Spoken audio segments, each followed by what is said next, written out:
السلام علیکم ناظرین، اس قسط کے آغاز میں آپ دیکھیں گے کہ احمد جلال الدین پاشا سلطان کے سامنے پیش ہو جاتے ہیں۔ سلطان فرماتے ہیں کہ زار کریمیہ کے گورنر خوش آمدید۔ کرم کے گورنر جلال الدین کہتے ہیں کہ شکریہ معزز جناب عالی۔ تحسین پاشا کہتے ہیں کہ ہمارے سلطان آپ سے کچھ سوالات کرنا چاہتے ہیں۔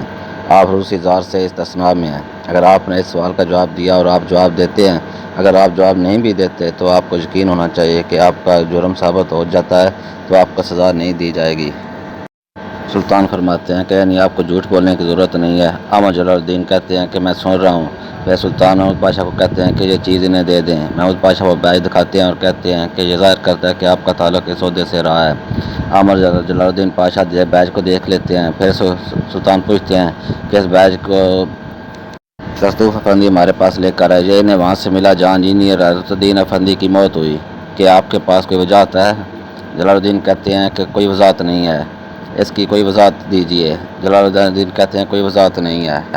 سلطان فرماتے ہیں کہ میں نے آپ سے کلرکوں کو سوال کرنے کا کہا، تاہم آپ نے کہا کہ جواد افندی نے اپنا بیان بدل دیا ہے، کیا اس کی کوئی وضاحت ہے؟ احمد پاشا کہتا ہے کہ کوئی وضاحت نہیں ہے۔ سلطان فرماتے ہیں کہ آپ کے کریمیا کے گورنر ہونے کی کوئی وضاحت دیتے ہیں؟ احمد کہتے ہیں پھر کہتے ہیں کوئی وضاحت نہیں ہے، میں نے یہ فیصلہ خود لیا ہے، روسیوں نے بہتر پیشکش کی اور میں اس پر راضی ہو گیا۔ ڈرائنگز اور عہدے کا بیج، اس جھوٹ کو آپ سچ جانتے ہیں، اس کے لیے کوئی وضاحت نہیں ہے، اس جھوٹے سچ کے لیے کوئی وضاحت نہیں دوں گا۔ سلطان فرماتے ہیں کوئی وضاحت، کوئی غور نہیں، اب بات کرنے کا کچھ نہیں ہے بچا، چلے جاؤ۔ اب جب جلال الدین دربار سے باہر نکل جاتے ہیں کہ اب آپ جا سکتے ہیں۔ اس کے بعد روسی سفیر احمد پاشا کو کہتا ہے کہ آپ نے ٹھیک کیا عبدالحمید نے میں نے آپ کو بلایا اور آپ نے ایک اچھا انٹرویو دیا ہے، ہمیں خوشی ہوئی ہے آپ کی وضاحت سے۔ اس کے بعد سین فلیش بیک میں جاتا ہے۔ احمد جیل میں قید ہوتے ہیں، ان کے پاس ملنے کے لیے ایک بچہ لایا جاتا ہے۔ احمد پوچھتے ہیں کہ تم کون ہو؟ بچہ بتاتا ہے کہ میں کرم سے ہوں بھائی۔ وہ کہتا ہے کہ آپ ہمیں بچا لیں گے۔ احمد کہتے ہیں کون؟ بچہ بتاتا ہے کہ میری امی اور ابو اور خالہ اور پورا گاؤں۔ جلال الدین سفیر کو پکڑ لیتے ہیں اور پوچھتے ہیں یہ کیا کہہ رہا ہے؟ سفیر کہتا ہے کہ برائے کرم احترام کرے، اس بچے کا کہنا ہے کہ انہوں نے اسے پہلے بھیج دیا تھا، اس کی ماں اور رشتہ دار اس کے پیچھے آئیں گے، انہوں نے اس جہاز پر چڑھا دیا ہے، لیکن روسی جہاز کے مہاجر جہاز کو دیکھا ہے، وہ سواس کے ساحل سے اسے ڈبونے کی دھمکی دے رہے تھے۔ اب اگر تم عبدالحمید کے پاس جا کر کوئی وضاحت نہیں کے علاوہ کچھ اور کہتے ہو تو یہ معصوم لوگ سمندر کی تہہ میں غرق ہو جائیں گے۔ یہ کہانی ہے سمجھو کہ 3 سیب آسمان سے گر گئے۔ احمد پاشا کو بہت غصے میں دکھایا جاتا ہے۔ سین فلیش بیک سے واپس آتا ہے۔ تحسین پاشا کہتے ہیں کہ زار کے غلام تحسین پاشا جلال الدین کے ہاتھ میں کوئی چیز دیتے ہیں اور کہتے ہیں کہ یہ آپ کی اہلیت کے مطابق ہے، آپ کیسے ہمارے سلطان کو چھوڑ سکتے ہیں؟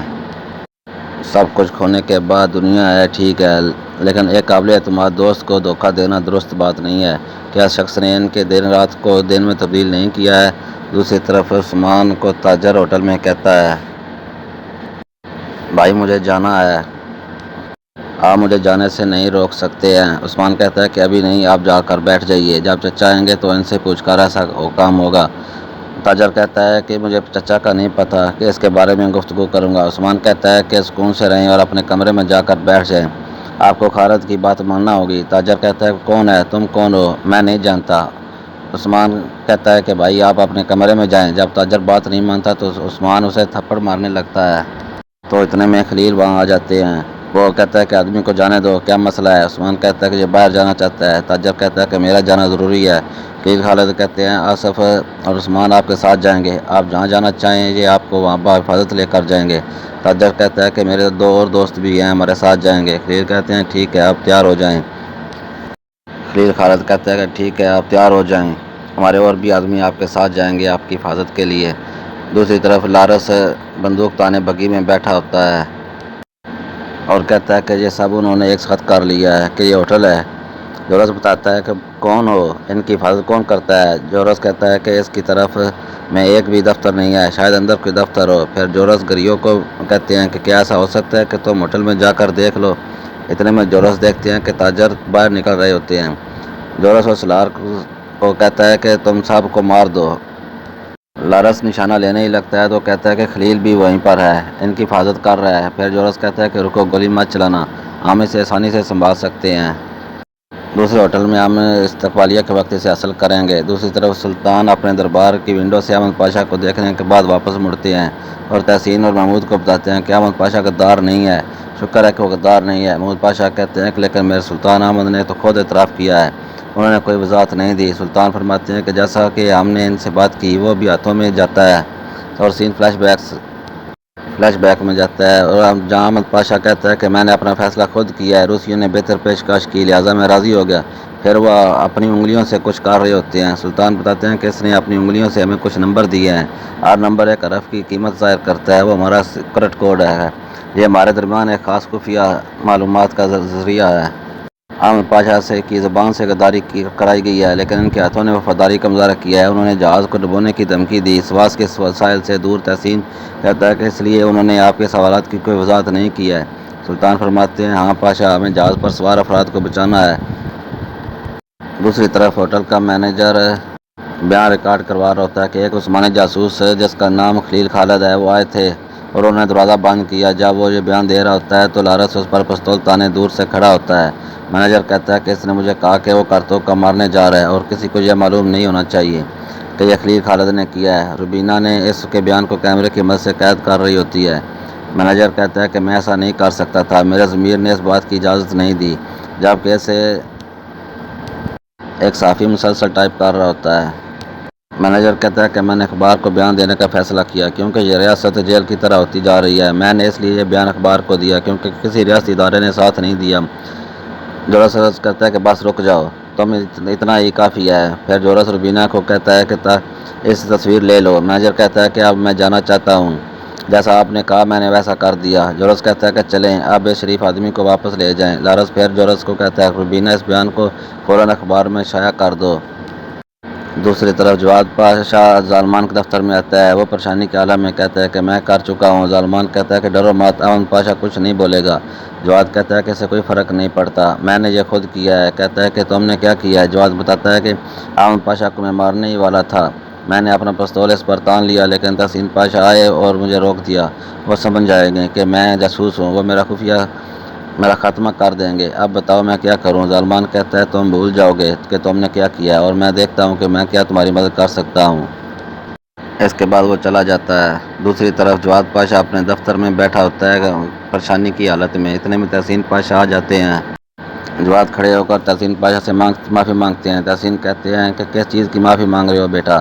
یہاں تک کہ میں نے خود احمد پاشا کو گولی مارنا چاہتا تھا، میں جانتا ہوں کہ آپ بہت غصے میں تھے، آپ خود کو روک نہیں سکے جب آپ نے دیکھا کہ وہ شخص زندہ ہے جس نے ہمارے سلطان کو دھوکہ دیا۔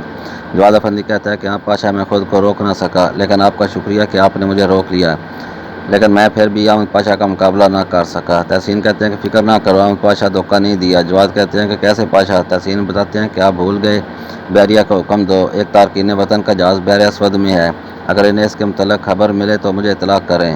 جواد افندی کہتا ہے کہ ضرور پاشا، میں یہ ضرور کروں گا۔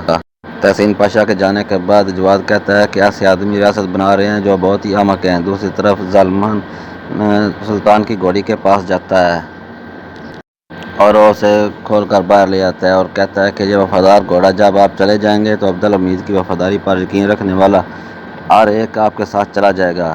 پھر ظالمان گھوڑے کو آگے لے جاتا ہے اور جا کر اسے جنگل میں چھوڑ دیتا ہے۔ پھر ظالمان کہتا ہے کہ جس گھوڑے کی وفا پر آپ بھروسہ کرتے ہیں وہ تو چلا گیا ہے، ایک ایک کر کے سب آپ کے وفادار ہم چھین لیں گے تم سے۔ دوسری طرف احمد پاشا کو روسی سفیر جیل میں بند کرنے کے لیے آتا ہے۔ احمد جلال الدین روسی سفیر کو تھپڑ مار دیتے ہیں اور کہتے ہیں کہ مجھے دیکھو، میں گورنر ہوں، تم سفیر ہو، میرا عہدہ آپ سے بڑا ہے، میں تمہیں جان سے مار دوں گا، اب تمہارے ساتھ اچھا ہوا۔ روسی سفیر کہتا ہے کہ گورنر کی بات جھوٹ ہے اور تم جھوٹ بولو گے، تم اس کی قیمت ادا کرو گے احمد۔ دوسری طرف تحسین پاشا سلطان کو جواد پاشا سے متعلق تمام باتیں بتا دیتے ہیں۔ پھر سلطان محمود پاشا کو کہتے ہیں کہ جواد کا تعاقب کیجیے۔ محمود کہتے ہیں کہ مجھے یقین تھا کہ ایک بری نظر والا لڑکا کسی چیز میں گڑبڑ کر رہا ہے۔ سلطان فرماتے ہیں کہ جواد پر اعتماد ہے، اسے شک نہیں ہوگا کہ ہم اس کی کھوج کر رہے ہیں۔ پھر سلطان کے پاس ذکی پاشا آتے ہیں، وہ بتاتے ہیں کہ سلطان آپ کا گھوڑا فرار ہو گیا ہے، استبل میں نہیں ہے۔ سلطان کھڑے ہو کر کہتے ہیں کہ آپ یہ کیا کہہ رہے ہیں؟ پاشا فرحان دروازہ کھلا ہونے کے باوجود بھی استبل نہیں چھوڑتا۔ ذکی پاشا کہتا ہے کہ اس کو کھانے کے وقت کے لیے نکیل اتار دی تھی، وہ الجھے ہوئے تھے۔ سلطان فرماتے ہیں کہ جو بھی ہمارا وفادار ہے وہ چلا گیا ہے۔ دوسری طرف خلیل خالد تاتار کو بتاتے ہیں کہ ریاست عثمانیہ نے تاجروں کو کس سپرد کیا ہے۔ ایک ہوٹل کے ملازم نے ہمارے اخبار کو بتایا، جو اس نے دیکھا یہ سب باتیں خلیل اخبار سے پڑھ رہے ہوتے ہیں۔ اور مزید پڑھتے ہیں کہ کارتو کا قتل عثمانی جاسوس خلیل خالد نے کیا ہے۔ کارتو کی موت سلطنت عثمانیہ کا خاتمہ بھی ہو سکتی ہے۔